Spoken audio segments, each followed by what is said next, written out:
Hello interwebs, welcome to Let's Fix Computers. I've got what I'm hoping is going to be a fairly quick one for you today because I believe I've already solved it, but I didn't start recording at the start because I thought it was going to be a dead end, and it might still be a dead end. Anyway, here we go. I've got here an Asus Chromebook, so it being a Chromebook is already a really poor start because these things are worthless. They're not worth anything, which also means they're not really worth repairing either.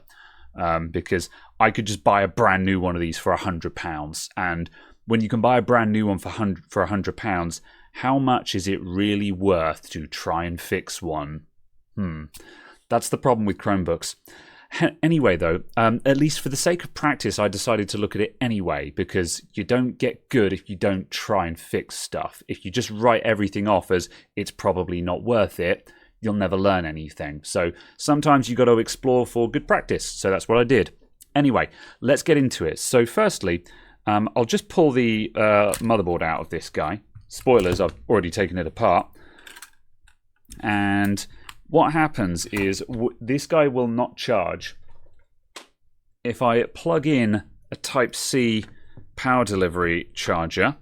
So we've got a white light on this charger. Let's just zoom in on this. And as soon as I plug this into the Type-C port, the light goes out. So that immediately indicates that the charger is detecting a fault on the connection and is just going nope and cutting the power. So this is usually a pretty bad sign. Usually means there's a short circuit in the device. So let's see what we can find. Tracing a short circuit on a Type-C power connector like this is sometimes a little bit tricky. And I'll show you under the microscope why it took me a little bit of time to actually figure this one out. So here's the top of the USB-C power connector, and there's not a huge amount to see here. All of the connections are underneath it. If I flip the board over and look at the other side, we can see a bit more now. The way this connector will work is we've got a bunch of through-hole pins here, and there'll be a bunch of surface mount pins on the other side here, which is generally how these Type-C ports are structured. And the way this is we've got pins for one side, and then the other set of SMD pins will be for when the port is the other way up, because it's reversible. But you look at this and you're like, well, we can see we've got some data pins coming across there, but where the hell is the power going? So this kind of had me stumped for a while, because I was like, well, it's not carrying power over those, so what do I measure? Well, the power pins are these guys here. And again, we've got two power pins, one here and one here, because again, it's reversible. So if you flip it over, the other pins have to connect instead. And this bit here corresponds to the power pins for the other set. And I confirmed this I just scratched through the silk screen there. You see I've exposed a bit of copper, and that is connected to there. So we can see where the power comes in. But then it just disappears into the board, and it almost certainly goes onto an internal layer of the motherboard, which makes it very difficult for us to see what happens next. So let's have a look elsewhere. So if we look around the rest of the board, we can say, okay, well, where else have we got power going on, huh? Well, the battery connector is over here.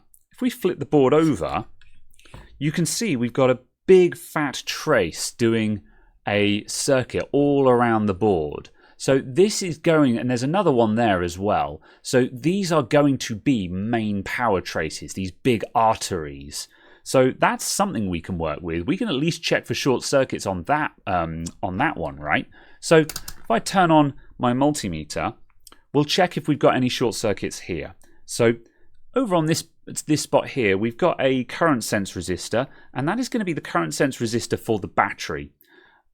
So let's put our black probe on ground, and we'll just check that guy. And as you can see, we're reading very high resistance there. So there's nothing going on here at all, nothing of interest. That's not our issue. Okay, well, let's trace this back around to where the power comes into the laptop. We've got two guys there, and on the other side, we've got this chip here. And there are some big pads here and a big capacitor. So let's take a closer look at those. So this chip is a slim port ANX3429.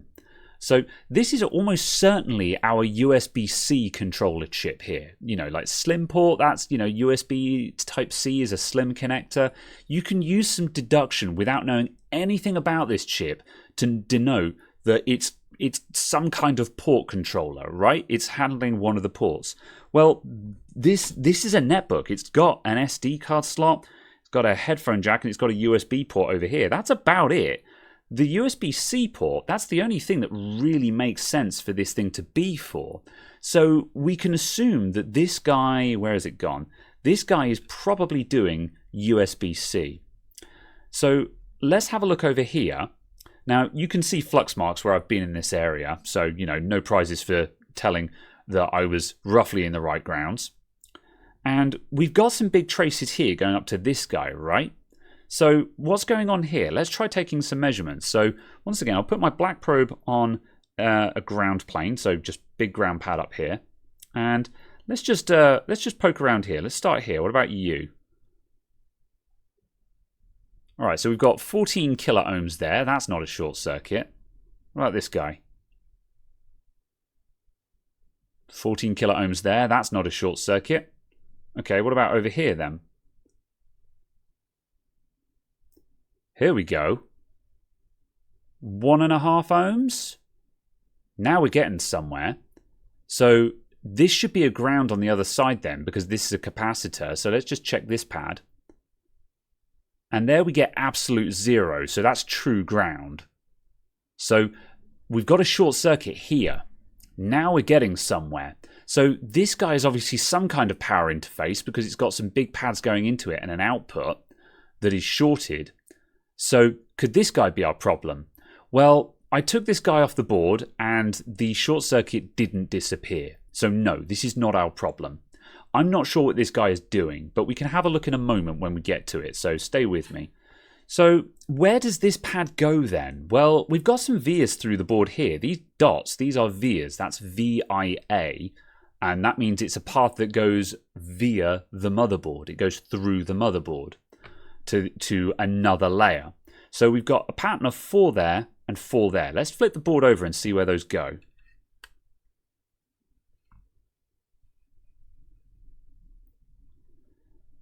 So we've got 4 there, and there's our shorted 4.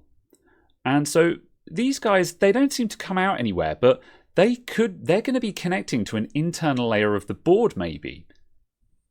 Maybe they're connecting up to here, remember? However, also, it's connecting through to these guys. We've got 2 guys here that look very much like they're MOSFETs because they've got what we know is a power input, and they're coming out onto, again, some reasonably thick pads. So if we flip the board over on the other side, that comes out right underneath our USB Type-C power controller. So there's a very good chance that this is our the power chip for the Type-C port. These guys are setting up that main power input from the USB Type-C port. So again, now we're getting somewhere. So, okay, well, are these shorted then? So once again, my black probe is on ground. I'll check this guy here, so where it's coming in.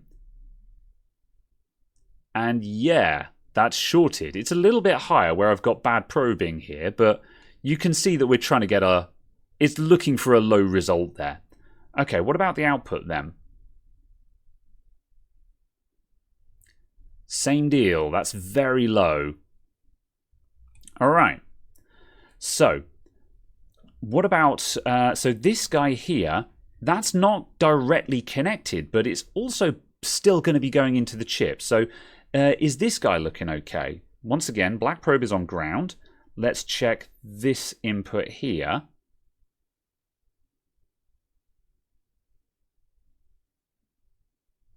Okay, that's pretty low. What about its output? That one's not low. I mean, it's not massively high, but it's not low either. It's not, you know, it's not 1 ohm or 2 ohms. All right. So what are these guys reading through? So let's see what the resistance through this guy is.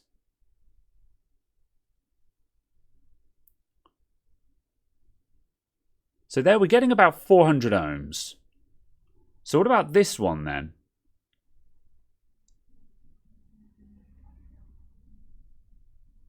Zero. So this guy is shorted through. That's not supposed to be like that because we've got another identical one directly above it that reads completely differently. So without knowing anything about these chips, we can see that this guy isn't behaving like this guy, and this guy has a short around it. So this guy is shorted straight through and is probably our dead component. Now, you can see from the flux residue around here that I've already taken this off the board, and now we come up to the point of how far I'd gotten to. So at this point now, I'm thinking about how much this repair would cost the customer, and I'm thinking, man, if that MOSFET is toast, I've got to find another one. I'm going to have to order one from eBay or from AliExpress, and we're doing board repair on a laptop that costs £100 brand new. Well, let's have a look at the schematics to see what we can learn about these. This board is a C223NA. So I went over to Google and I Google searched C223NA schematic. And by the miracle of bad caps, we now have a schematic for this board. So we can start looking into it. So how do we know where to look on this board? How do we know how to navigate this schematic to find what we're looking for? Because there's a lot of stuff in here.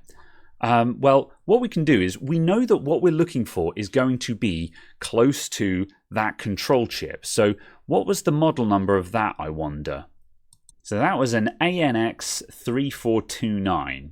So let's search for ANX3429. That brings us to page 41, Type C port 0 MUX. Well, that sounds right. It's got pins going to the connector here, and just underneath it here, we've got VCon power, and we've got a pair of MOSFETs here.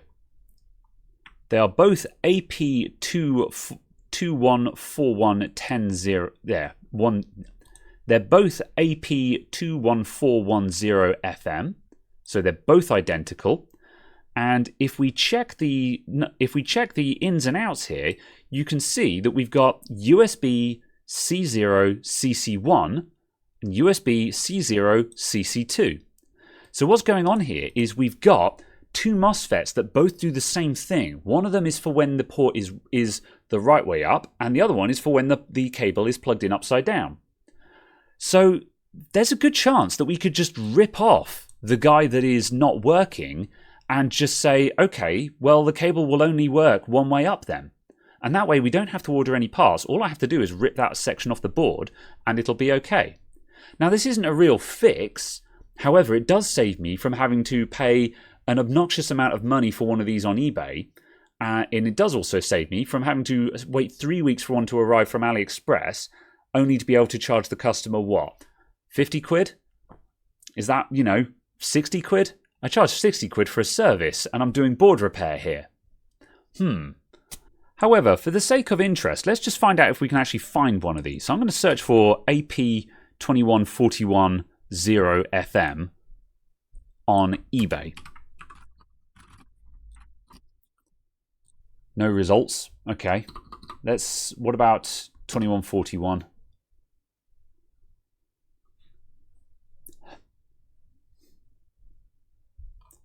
No, that doesn't look very promising either. Okay, what about AliExpress? Alright, so we can find them on AliExpress. So if I was really dedicated and if I was getting paid a decent amount of money, I could order some of these from AliExpress and I could replace them. It would take 3 weeks for them to arrive, but it could be done. So this thing is savable. However, in my opinion, it's not economically worth saving. But if I can remove that one dead MOSFET and give the customer a working laptop, I can charge them a small amount of money to have something that mostly works. They've just got to make sure they put in the charge cable the right way up. And based on my experience with the public, the phone will probably ring while I'm trying to make this video. And in my experience dealing with the public, a lot of people, if offered a cheap repair that is good enough on a laptop that is borderline not worth fixing, they'll usually take the cheap fix. Bloody hell, this was supposed to be a quick video. And in my experience, when given the choice, a lot of customers will often take a cheap repair that has some caveats attached to it, rather than being told, yeah, that's going to be my board repair fee, which is not worth doing because you could just replace the laptop for less money. So let's go ahead and do that. So what I'm going to do, I'm going to take this guy off the board. Now, as you can see, I have already removed this once, and I know that if I remove this guy, the short disappears. What I don't know is if the laptop will actually still work. We don't know if there's been any further damage to it, so you're now here for the thrilling conclusion to this Chromebook. Let's go.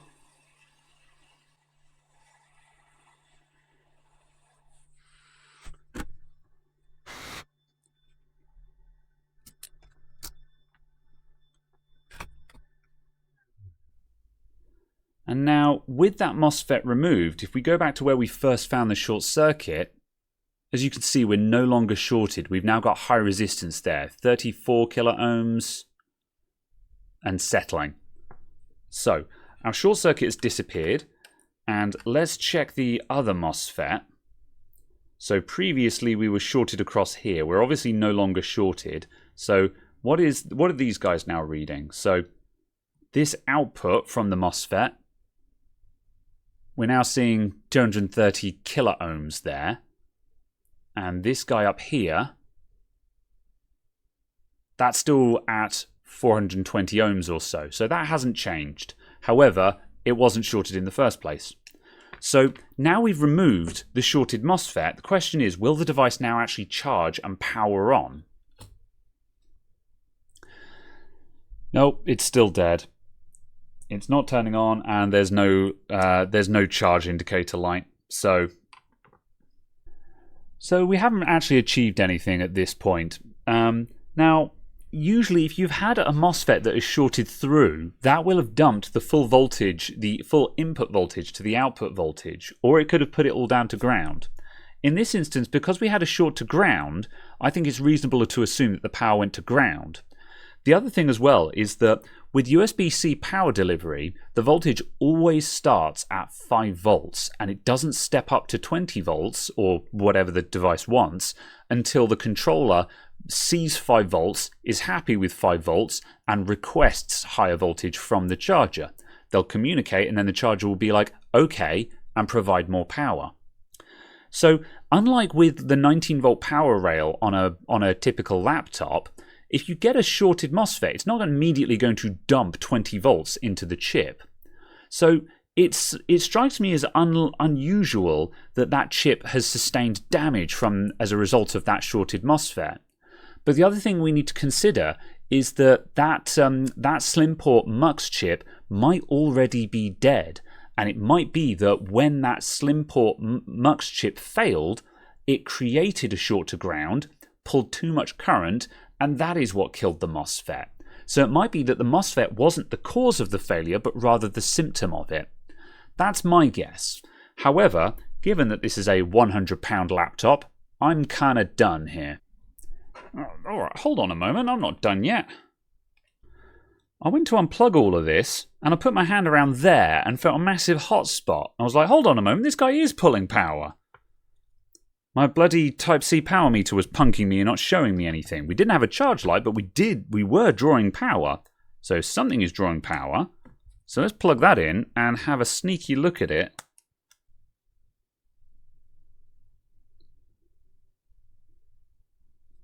What is that? It's at 100 degrees, so I'm going to turn it off. It's going for the big old close-up. It was this guy who was burning up at 100 degrees just then. And those inductors don't look very happy.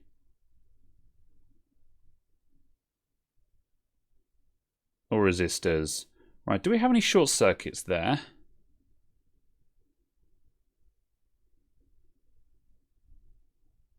Kilo ohms.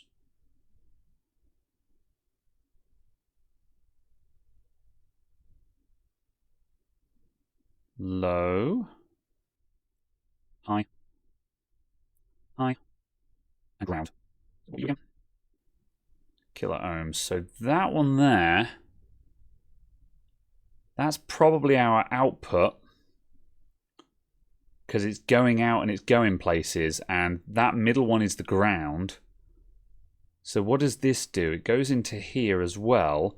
The only thing that's nearby in this general area is the eMMC chip. That's the storage. I don't know if this is powering that. It seems to lead off in this direction, though. Are you shorted? Yes.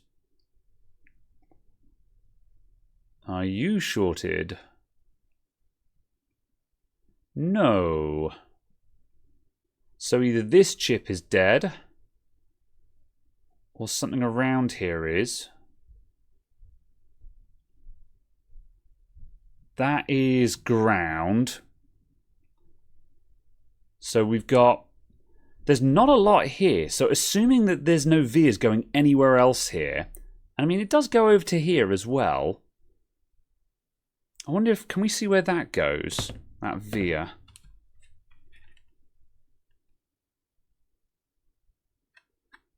No, that kind of just comes out in the middle of nowhere on the back of the board. So I'm thinking that it could be this guy or one of these two caps. I've no reason to suspect those caps. Let's get in real close.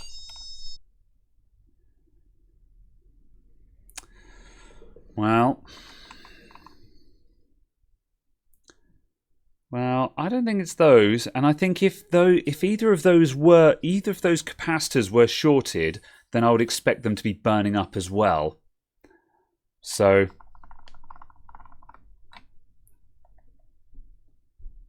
big I'm going to start by taking off this MOSFET here, this guy. This is an autopsy at this point, because whatever this is, it's probably important. And I've no intention of replacing it. But it would be cool if we could actually get an answer as to what's happened here.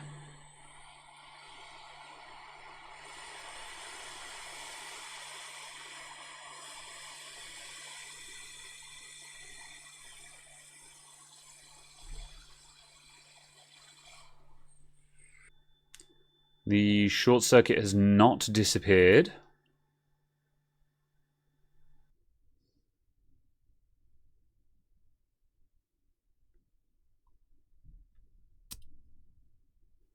No straight pass through there.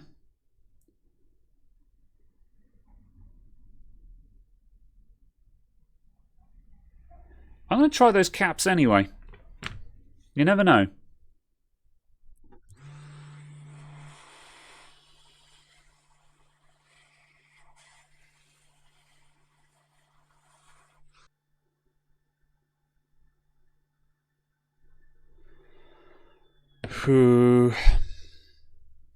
No.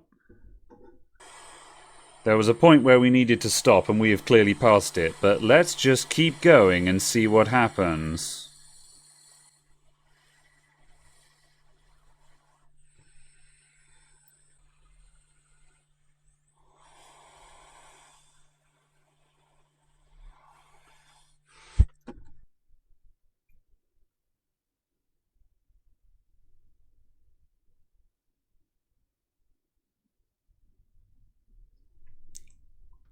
Okay, so I don't know what that is that I've just removed the power supply for.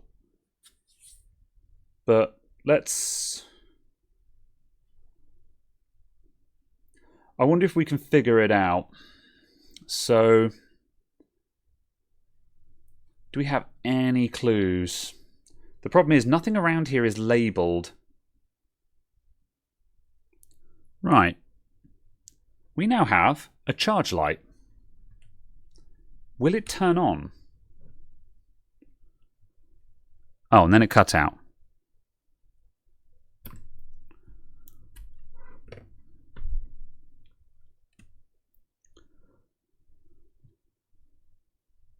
Ah. No. Okay, so we advanced a little bit.